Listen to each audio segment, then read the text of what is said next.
আসসালামু আলাইকুম ভিউয়ার্স, কেমন আছেন আপনারা সবাই? আশা করি সবাই ভালো আছেন। আলহামদুলিল্লাহ, আমিও ভালো আছি। আজকের ভিডিওটা একটু স্পেশাল, কেউ স্কিপ করবেন না।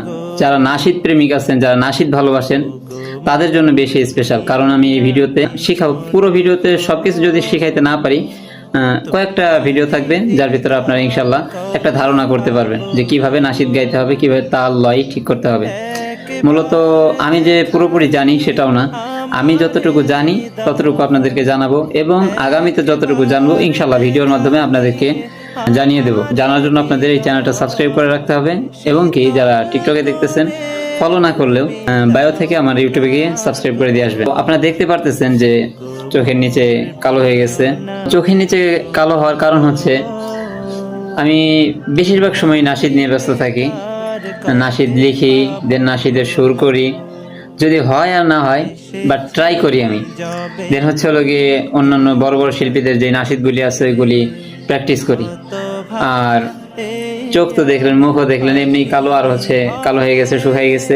আর চুল দেখেন, এমনি তো চুল আমি বড় রাখতে ভালোবাসি, তবে চুল আলো ঝালা একেবারে, কি বলবো। তো যাই হোক, কথা বাড়াবো না। কথা হচ্ছে, আপনারা যারা নাশিদ ভালোবাসেন, প্রথমত আপনাদেরকে কয়েকটা স্টেপ ফলো করতে হবে।